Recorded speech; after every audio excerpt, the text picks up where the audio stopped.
हमारे चैनल को लाइक करें, शेयर करें, सब्सक्राइब करो और बेल आइकॉन को दबाओ।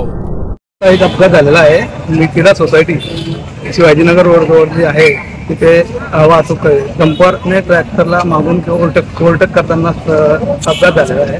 त्यात एक मनुष्य ऑन द स्पॉट गेलेला आहे आणि 2 जण जखमी आहेत, त्यांना सिव्हिलला घेऊन गेलेले वाटतं। हा शिवाजीनगर रोडला जो रोड झालेला आहे त्या रोडने इतके जोराने आणि वाहन ये करत असतात त्यावेळेस बरेचसे अपघात घडत असतात। आता 2 दिवसापूर्वी आमच्या सोसायटीतील 2 महिला जात असताना डंपरवाल्याने ब्रेक दाबला म्हणून त्या वाचलेल्या आहेत। परंतु ही आमची बरेच दिवसापासून मागणी जेव्हापासून रोड झालेला आहे तेव्हापासून आम्ही गतिरोधकाची मागणी करत आहेत, परंतु ती होत नाही। यामुळे सोसायटीतील लोकांना बरेच गोष्टींना भविष्यात विकास हानी शकते। आज हा माणूस गेलेला आहे, उद्या सोसायटीतून कोणी जाऊ शकतात। आमची मागणी आहे की लवकरात लवकर गतिरोधक बसण्यात यावे।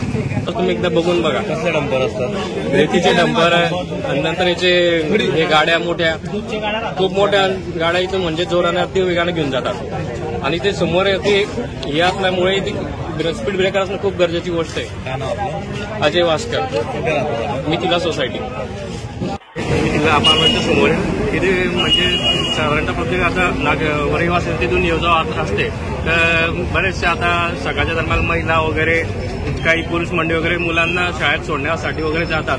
त्या टायमाला इकडे येणारे भरधाव वाहन एकदम जे असतात ते एकदम कोणाला दिसत नाही। त्या टायमाला भविष्यामध्ये मोठा अपघात होण्याची खूप मोठी शक्यता याच्यात काही नाकारता येत नाही। ते बरेच वेळा आपण इथे पाहिल्यामुळे बी एकदम आणि कोणी एकदम असं ब्रेक लावू शकत नाही। लहान मुलं जास्त टायमाला इथून दुकानं वगैरे कोणी जास्त जाता समोर